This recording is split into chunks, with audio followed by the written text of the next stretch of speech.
The first 3 steps really focus on identifying and verifying your EO story before writing. And the last 2 steps really focus on structuring and drafting, really ensuring that your EO story is presented clearly, logically, and in a way that is magnet ready. Step 4 is about organizing and outlining your EO by timeline. So now that you've nailed down the right story, you've verified your data, now let's get into the structuring piece of your exemplar. The easiest way that I've found to do this is to actually break down your outline into 3 clear phases.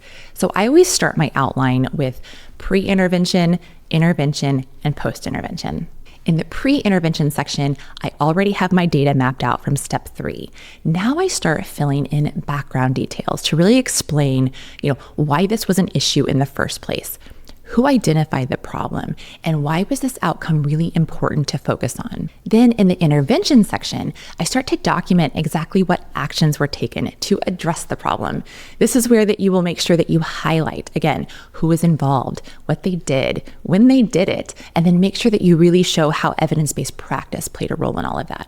By the time we get to the post-intervention section, this is really where we start to outline the measurable improvements and shape that final outcome narrative.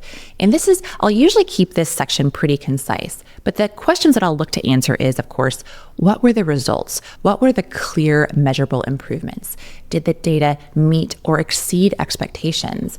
And of course, were the changes sustained over time?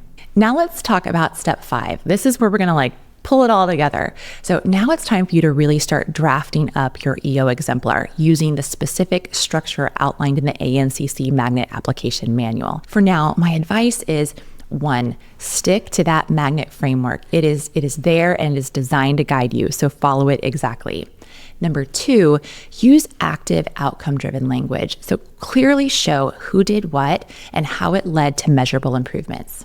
Number 3 is to keep your narrative clear, concise, and measurable. And again, I cannot stress this enough. Keep that manual nearby. Keep it handy. I still refer to mine daily just to really double check requirements.